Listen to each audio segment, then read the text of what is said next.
Berlatar di negara Amerika, tepatnya di kota Louisiana, cerita ieu teh dimimitian dengan memperlihatkan sebuah pabrik narkoboy yang beroperasi jauh dari jangkauan hukum. Tempat yang jarang dikunjungi masyarakat tentunya menjadi lokasi sempurna bagi jaringan kriminal yang menjalankan bisnis barang haram. Para pelaku kejahatan di sana tak hanya memproduksi ganja, putau, kokain, tetapi mereka juga menculik orang-orang yang tak bersalah untuk dipaksa bekerja. Siapapun yang berani melawan atau mencoba melarikan diri, pastinya mereka akan ditembak modar tanpa belas kasih. Akan tetapi setelah 2 tahun beroperasi, kejayaan mereka kini berada di ambang kehancuran. Dan ternyata tanpa mereka semua sadari, sekelompok pasukan dari DEA telah bersiap untuk melakukan penggerebekan.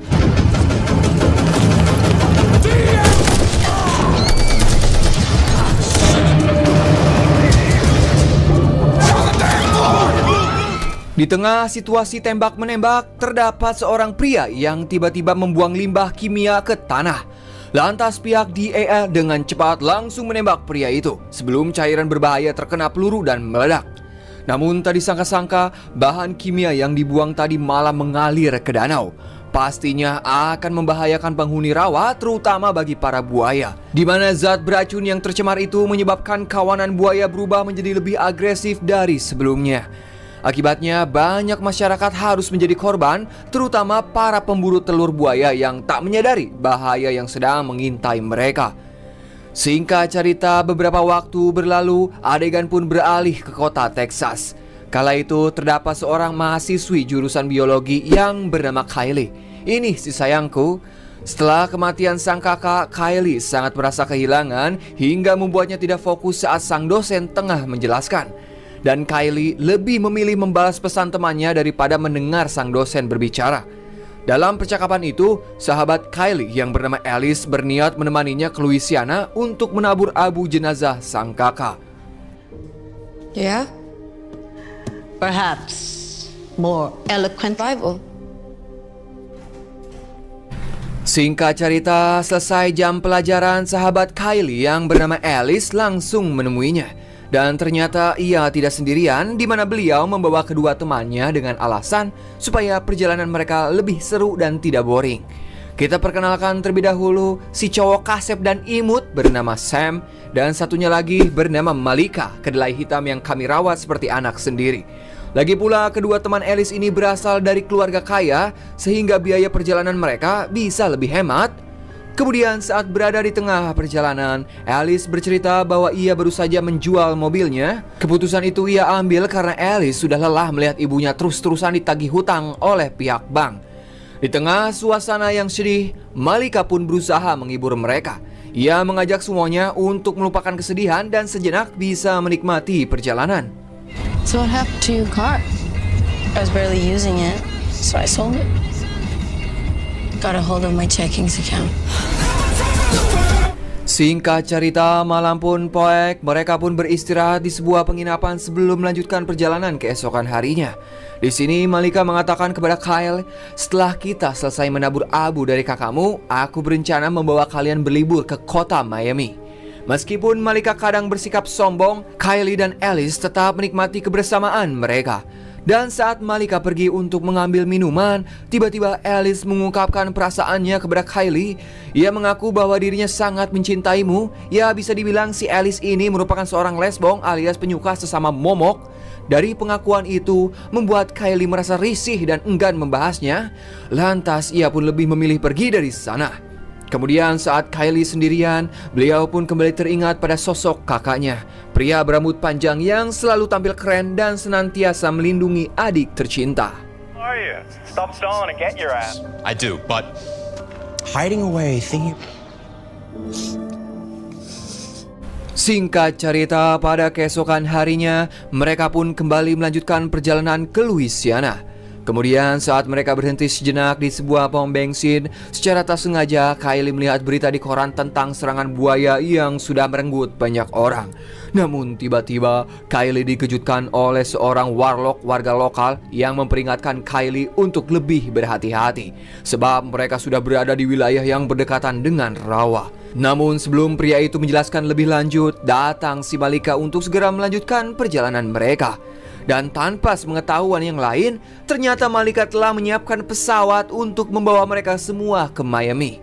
Keputusan ini langsung memicu protes dari Alice dan Sam sebab mereka tahu betul bahwa Kylie sangat membenci perjalanan udara. Tetapi karena tiket sudah terlanjur dibeli, mau tidak mau, hayang atau embung, terpaksa mereka pun menuruti permintaan itu. Kemudian mereka pun terlebih dahulu bertemu dengan seorang pilot bernama Frank yang sebelumnya telah dihubungi oleh Malika. Namun sikap Frank yang santai dan merokok di dekat pesawat membuat Sam merasa curiga. Ia berpikir bahwa Frank ini bukanlah seorang pilot profesional. Melihat keraguan itu, Frank hanya tertawa dan meyakinkan pada Sam untuk tidak khawatir. Frank mengaku bahwa dirinya merupakan mantan angkatan udara dan pekerjaan ini sudah biasa bagi beliau. You probably want to get pros 2,000 miles to Florida. Fucking pussy. We're doing this together, right? Bukannya menabur abu kakak dari Kyle terlebih dahulu, mereka malah langsung melanjutkan perjalanan naik pesawat itu. Terlihat para penumpang sudah berkumpul dan bersiap menuju bandara lain di Florida. Frank sang pilot berencana untuk terbang rendah agar mereka semua bisa menikmati pemandangan rawa dari atas.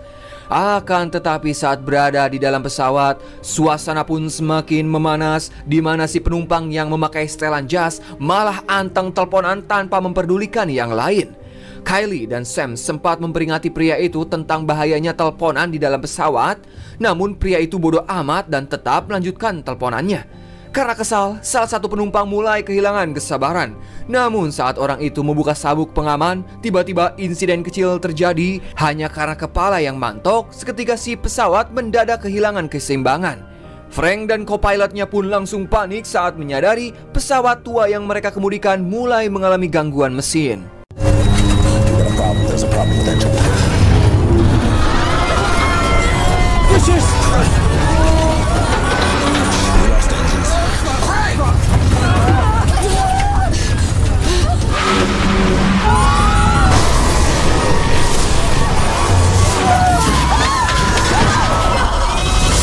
Pada akhirnya kecelakaan pun tak dapat dihindari dan mereka harus terdampar di sebuah rawa yang sangat luas. Tapi beruntung pesawatnya berhasil mendarat di permukaan sungai. Dalam insiden tersebut hanya satu orang yang tewas, sisanya mengalami benjol-benjol dan terlihat seorang wanita sangat berduka atas kehilangan orang tercintanya. Sementara Kylie mencoba menghampiri Frank dan meminta radio atau telepon untuk meminta pertolongan. Namun sayang, mereka harus menghadapi kenyataan pahit di mana pesawat milik Frank tidak dilengkapi dengan black box. Ditambah radionya mati, bahkan sinyal pun tidak ada di tempat terpencil seperti ini. Setelah membantu para penumpang, Frank mulai mencari co-pilot yang keberadaannya masih tidak diketahui. Sedangkan para penumpang lainnya hanya bisa meratapi kesedihan dan tak tahu harus berbuat apa lagi. Dalam situasi runyam seperti ini, Kylie melampiaskan kekesalannya kepada Frank. Ia menyalahkan Frank atas kurangnya persiapan, apalagi penerbangan ini tidak memiliki izin. Bahkan Frank juga tidak membawa peta yang padahal mereka berada di salah satu rawa terluas Amerika. Even if they were to figure it out. Anyway, it doesn't. She's right. Which way? Frank akhirnya mengakui bahwa pesawat yang mereka tumpangi sebenarnya sudah tidak layak untuk terbang. Namun apa daya, nasi sudah menjadi ketoprak. Terpaksa mereka semua harus berjalan kaki kembali ke landasan yang jaraknya sekitar 40 km. Tentu saja perjalanan itu akan memakan waktu selama berhari-hari. Mendengar hal itu tentu saja membuat semua orang di sana terkejut, terutama bagi seorang ibu yang bernama Maudie. Ia merasa ragu karena tidak ingin kakinya terluka akibat harus berjalan melewati rawa. Meskipun rencana Frank terdengar gila, mereka tidak memiliki pilihan lain. Lantas Kylie pun meyakinkan semuanya untuk mengikuti usulan Frank.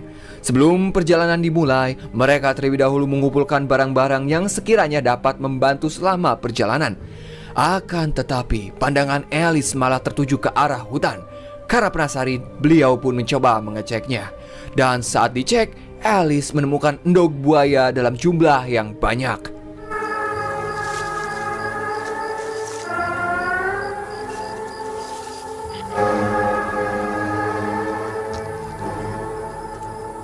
Kemudian setelah mengumpulkan semua barang-barang, salah satu wanita yang bernama Zoe tiba-tiba ia melihat seseorang yang naik ke permukaan sungai. Dan ternyata itu adalah si co-pilot. Frank yang melihat itu, dirinya pun langsung menyelamatkan beliau. Namun saat berenang, tiba-tiba muncul seekor buaya besar yang langsung melahap jasad si co-pilot.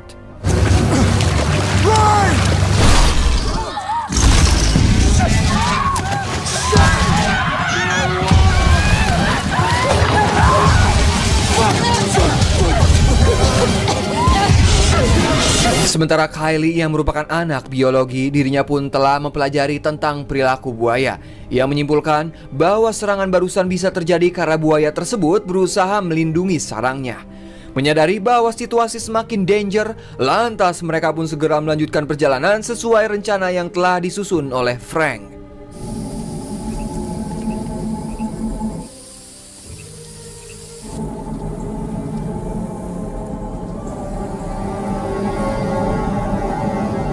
Sedangkan di sisi lain terlihat sang buaya tampak berduka karena dari semua telur yang dimilikinya kini hanya tersisa 1 butir.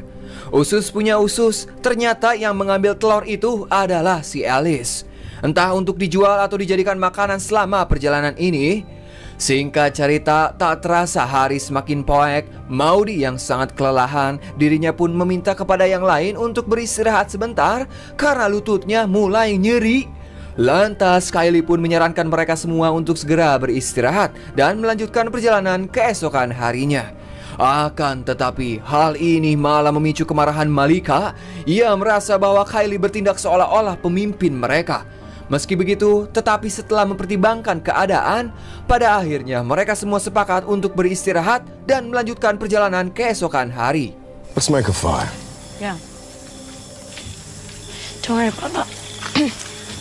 Di tengah kehangatan api unggun, Frank pun menawarkan minuman Amer kepada yang lain sambil mengobrol santai. Di sini Frank pun mulai bercerita tentang masa lalunya sebagai tentara. Ya hitung-hitung untuk menghibur mereka. Kemudian saat malam semakin larut dan semua orang sudah tertidur lelap, salah satu pria yang bernama Rufus dirinya terbangun karena kebelet pengen pipis. Kemudian setelah beres kiih, seketika HP-nya berdering yang berarti di tempat itu ada sinyal. Namun baru saja beliau menjawab teleponnya, tiba-tiba David, don't you dare hang up. Damien, it's Rufus. Can you hear me? Pada keesokan harinya, mereka semua dibuat terkejut setelah melihat jasad Rufus yang tergeletak mengenaskan. Kematian Rufus menimbulkan pertanyaan di benak Kylie, bagaimana mungkin seekor buaya menyerang tanpa berniat memangsa? Kemudian Frank berbagi cerita tentang sekelompok buaya rawa yang berubah menjadi ganas. Jadi para buaya itu tidak sekedar berburu untuk makan, tetapi menyerang dengan tujuan yang lebih mengerikan. Penduduk setempat bahkan menamai salah satu buaya dengan sebutan Christina. Buaya ini dikenal memiliki tekad kuat untuk memburu dan membalas dendam kepada siapapun yang mengganggu sarangnya.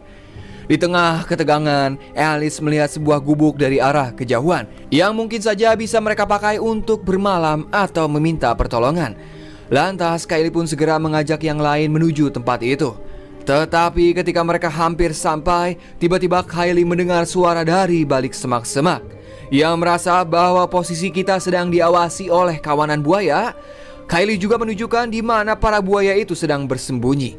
Lantas Kylie meminta Maudie untuk tetap diam dan memberi isyarat kepada yang lain agar berlari serentak demi menyelamatkan diri. Namun tiba-tiba And there. Okay, guys. There's something bigger than. Sayang, tubuh Maudie harus terseret oleh keganasan buaya. Melihat kejadian itu, mereka tidak bisa berbuat apa-apa. Kemudian Kylie menyuruh kepada yang lain untuk segera berlari ke arah gubuk itu. Namun sial, sesampainya di gubuk, sebelah kaki Zoe malah terkena gigitan buaya. Dengan cepat, Sam langsung mengambil besi untuk melepaskan gigitan buaya itu. Dan berkat kerjasama mereka, akhirnya Zoe berhasil diselamatkan. Meskipun sebelah kakinya hancur akibat gigitan buaya.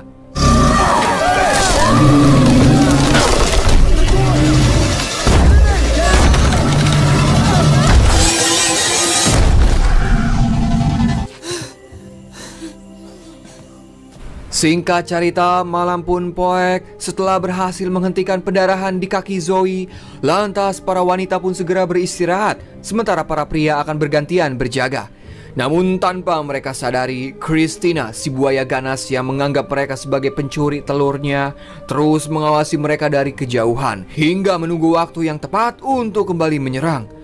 Kemudian di saat Kylie sedang tertidur, ia bermimpi tentang kejadian yang membuat kakaknya tewas. Kala itu Kylie dan sang kakak yang berada di minimarket, tiba-tiba mereka didatangi oleh dua perampok. Si kakak yang melihat perampok itu menyandra seorang anak kecil, beliau pun memberanikan diri untuk menyelamatkannya. Meskipun Kylie sudah melarang, namun niat baik itu malah berujung tragis, di mana sang kakak harus tewas akibat ditembak.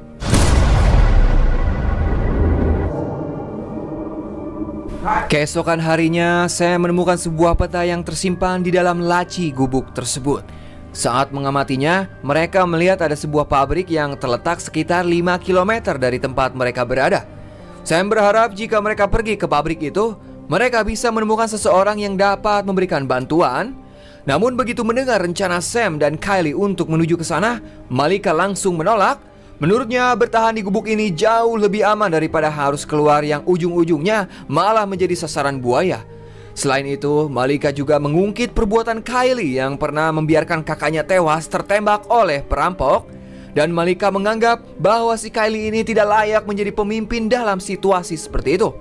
Frank yang melihat pertikaian itu, ia pun langsung melerai mereka. Ia juga ikut marah karena Malika berniat membuang abu kremasi kakaknya Kylie.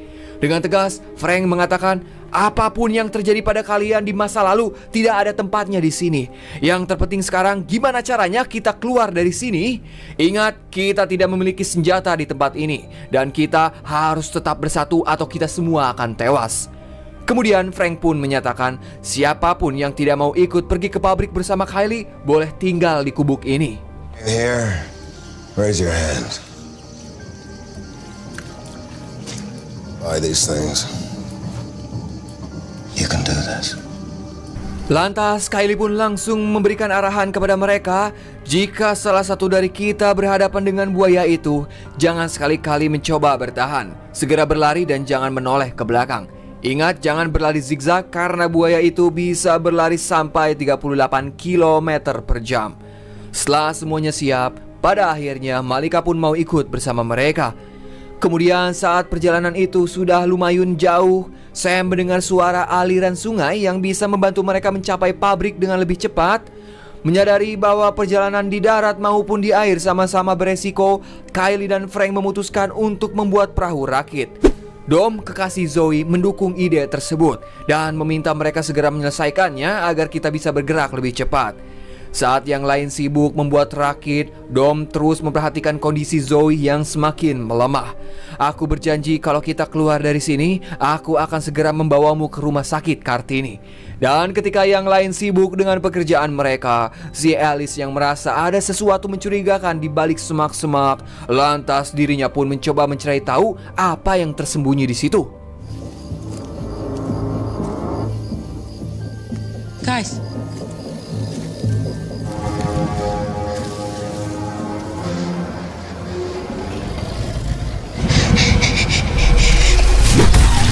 Setelah berhasil melumpuhkan salah satu buaya, Alice segera mengajak semua orang untuk bergegas pergi. Tak berselang lama, muncul 2 ekor buaya yang berusaha mengejar mereka. Zoe yang merasa bahwa dirinya hanya menjadi beban mereka, dengan tekad yang bulat, ia memutuskan untuk mengorbankan dirinya demi mengalihkan perhatian buaya. Sebelum melakukan aksinya, Zoe terlebih dahulu mengucapkan I love you kepada Dom. Dom pun menjawab, I love you too, Teren-eren. Setelah itu, Zoe langsung menceburkan dirinya agar mereka bisa terus mendayung menuju pabrik.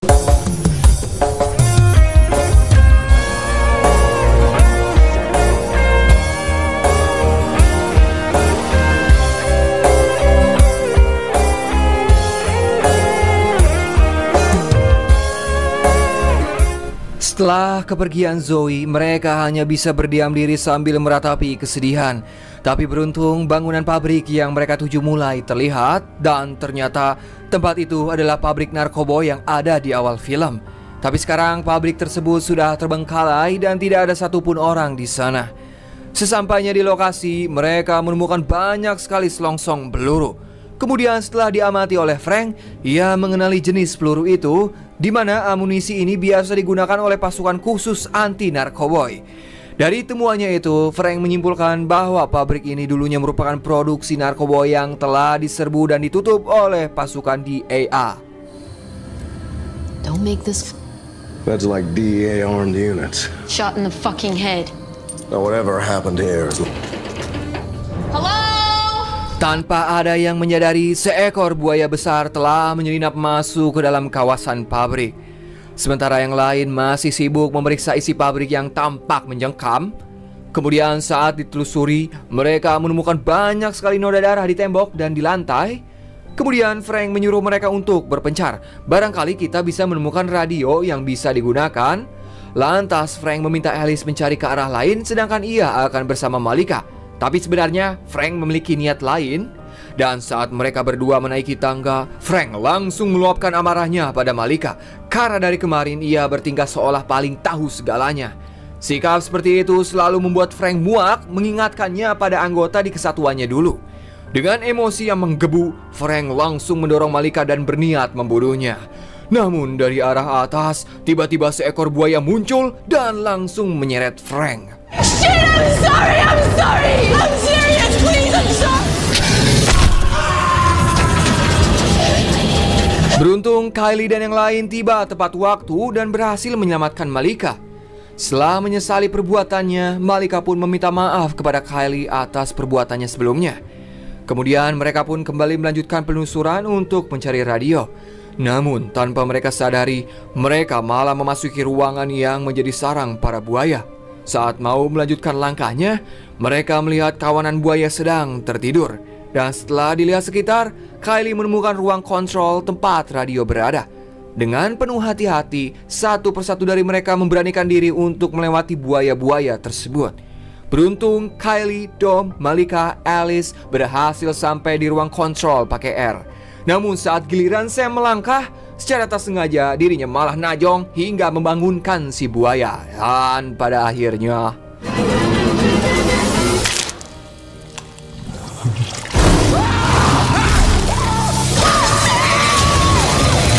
beruntung Kylie berhasil menyalakan radio untuk segera meminta bantuan. Di tempat itu juga Kylie menemukan sebuah pistol.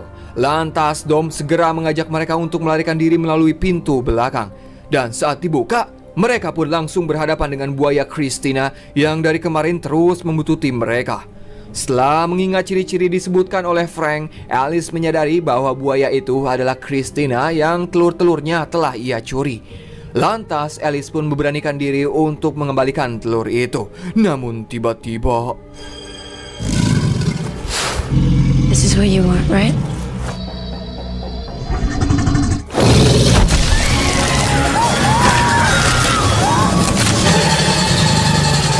beruntung Alice masih bisa diselamatkan setelah Kylie menembak buaya itu.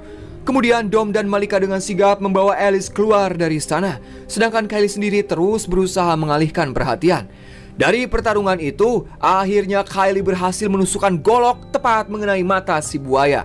Dan saat Kylie menemukan cairan kimia, ia pun langsung menggunakannya untuk membakar buaya tersebut.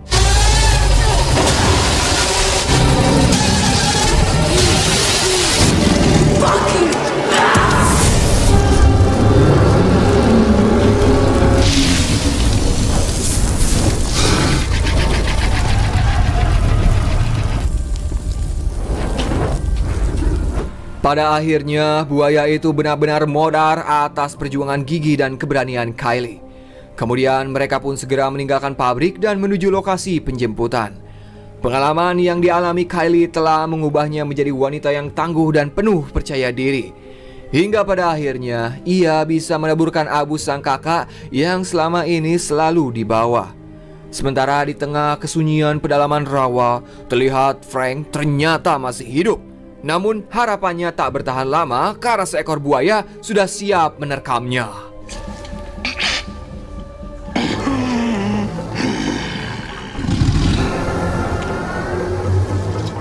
Dan film pun anggesan.